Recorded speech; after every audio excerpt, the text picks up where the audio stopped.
Hello, Inspire Era fam. Welcome to the Inspire Era podcast, where positivity colors our conversations and healing is at the heart of our stories. I'm your host, Erasme, and I'm so grateful to walk with you on this beautiful and powerful journey.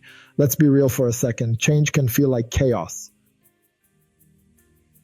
It can feel like standing on a rocking boat while everyone else looks steady on land. Maybe you just finished school and suddenly the path ahead is not as clear as the textbooks once were. Maybe you went for that dream job and the call never came. Maybe the people you thought would always stay by your side have moved on, leaving you to rebuild.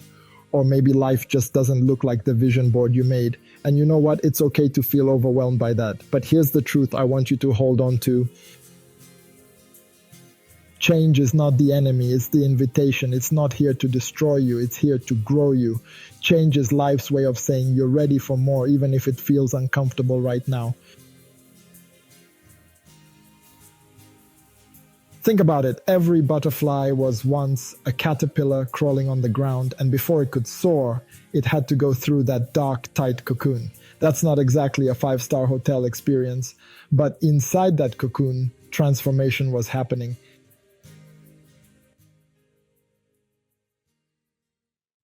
Without that uncomfortable in-between stage, there would be no wings, no colors, no flight. The same is true for us. Transition seasons, the in-between moments, are like that cocoon. They may feel small, they may feel isolating, and even a little dark, but they are sacred spaces of becoming. This is where the real work happens, unseen by the world, where your spirit is quietly being rewoven. Something is shifting, something is strengthening, something is preparing you for wings you don't even know you'll have yet. Now here's the part where we flip the script.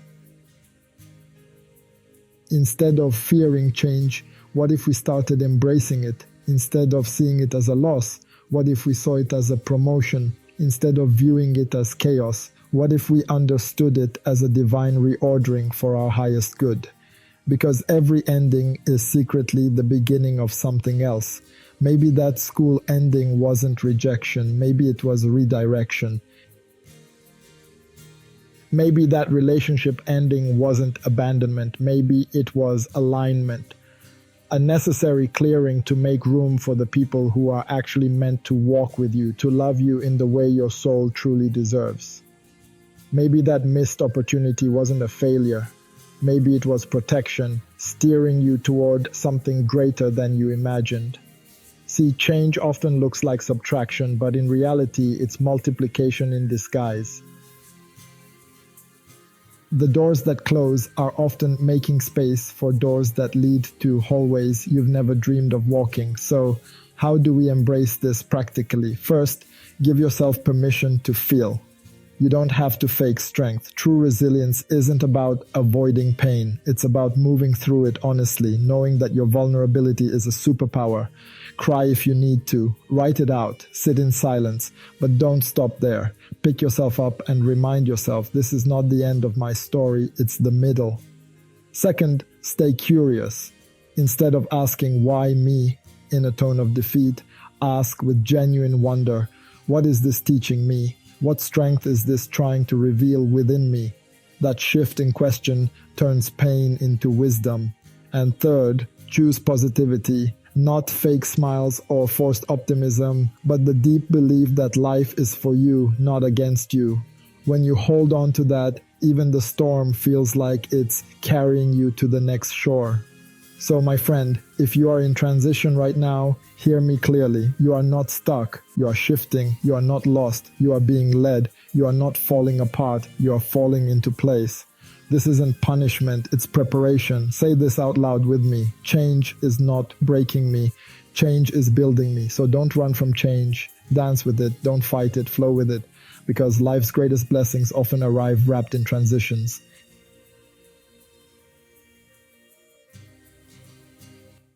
One of the books that truly reshaped the way I look at change is The Power of Now by Eckhart Tolle. I found this book when I was at the crossroads, feeling pulled apart by anxiety for the future and regret for the past. I was looking for an anchor in the storm of my own thoughts. In it, Tolle makes a powerful observation. Most of our emotional pain doesn't actually come from what's happening right now, but from our resistance to what's happening. It's that internal no to what is, the subtle tension in your shoulders, the knot in your stomach. We think we're fighting the situation, but we're really just fighting ourselves, creating our own inner friction. We fight the present because we're too caught up in either the past or the future. In chapter 2, Consciousness, the Way Out of Pain, Tolle writes, unease, anxiety, tension, stress, worry, all forms of fear are caused by too much future and not enough presence. Guilt, regret, resentment, grievances, sadness, bitterness, and all forms of non-forgiveness are caused by too much past and not enough presence. This struck me deeply because it showed me that my suffering wasn't always about reality. It was about my thoughts about reality. Think about it. How many times have you lost sleep worrying about what might happen tomorrow, or replayed a conversation from yesterday wishing you had said something different? That constant pull between past and future robs us of the only place life is actually lived, the now. Tolle reminds us in chapter 4, whatever the present moment contains, accept it as if you had chosen it. That doesn't mean you have to love every situation. If you lose a job, if a relationship ends, if life takes a turn you didn't expect, it's not about pretending it feels good. It's about choosing not to fight reality with bitterness. Instead, ask, what is this moment asking from me? That small shift changes everything. For example, maybe losing that job isn't the end of your story, but the beginning of discovering your purpose. The energy shifts from victimhood to creation. Maybe that job was a comfortable cage, and this is your chance to discover how far you can fly.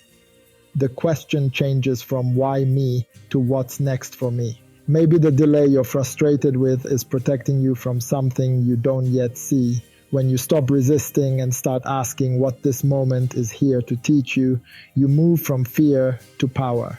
Tolle puts it beautifully in chapter 9. Realize deeply that the present moment is all you ever have. Make the now the primary focus of your life. So the wisdom is clear. Don't miss your life waiting for the past to change or the future to arrive. This moment right now is the doorway to peace, strength, and joy. Folks, let's make this practical. You see, we're not just talking about concepts, we're talking about your real life. Let me show you how to build a better version of yourself. First, identify what's changing in your life. Start with awareness. Ask yourself, what season am I in? What am I letting go of? What am I stepping into? Just naming it helps you understand the emotions that come with it. You're not lost. You're in transition. And that's different. It's a powerful distinction. Being in transition implies movement, purpose, and a destination, even if it's not yet clear. Being lost implies hopelessness. Your language shapes your reality. Choose the story of a traveler, not a victim. Second, shift from fear to faith. Reframe your story. Let's say you're moving to a new place, or you've just ended a relationship. You might say, this is too hard. I don't know what I'm doing. But what if you flipped it? This is making me more independent. This space is helping me hear my own voice. This break is making room for better connections. When you shift the story, you shift the energy. Third, use small anchors to stay present. When life is changing, the mind wants to race into what ifs. You can calm that storm by grounding yourself in the now. Try 10 minutes of silence before you check your phone in the morning. Deep breathing while repeating a mantra like, I trust this process. Walking outside and noticing 5 things with your senses. What do you see, smell, hear, touch, and feel? These are tiny tools, but they hold massive power to pull you back into presence where peace lives. Lastly, let go of what you can't control and focus on what you can. You can't control people's opinions, past relationships, the family you were born into, or anything else you know you cannot control. But you can control your response, your attitude, your next action. This is where your power is. Shift your focus from the uncontrollable storm outside to the unshakable anchor within. That is the practice of presence.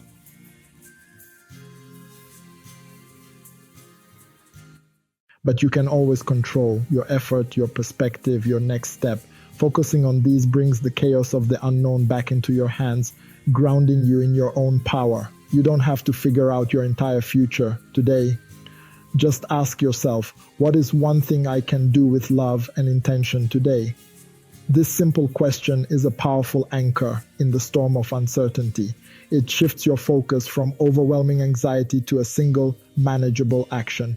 That's enough. Try it and prove me right. I know. Here is my word for your heart. If you're in a season of change, I want to say this with all my heart. You are not behind.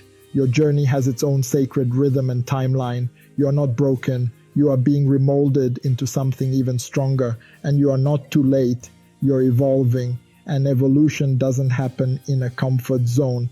The discomfort you feel is the very evidence of your growth. So breathe deeply, be patient with your becoming, and choose to walk through change with softness, not shame. Because where are you right now? It might be the exact preparation you need for the life you've been dreaming of. You are still with the Inspire Era podcast, so always bear in mind that your existence is not a mistake. You hold immense value, and your purpose has the potential to make the world a better place. Stay resilient, bond yourself to your purpose, and remember, your past may be part of your story, but it's not the whole book. Keep turning the pages. The best chapters are still unwritten, waiting for you. If this episode spoke to you, please share it with someone who may be struggling to stay hopeful during change. Follow us on Spotify, YouTube, and Instagram, or visit inspireera.w for more stories and healing tools. And if you have a story about facing change and finding growth, I would truly love to hear it. Let's keep rising one story at a time. See you next week.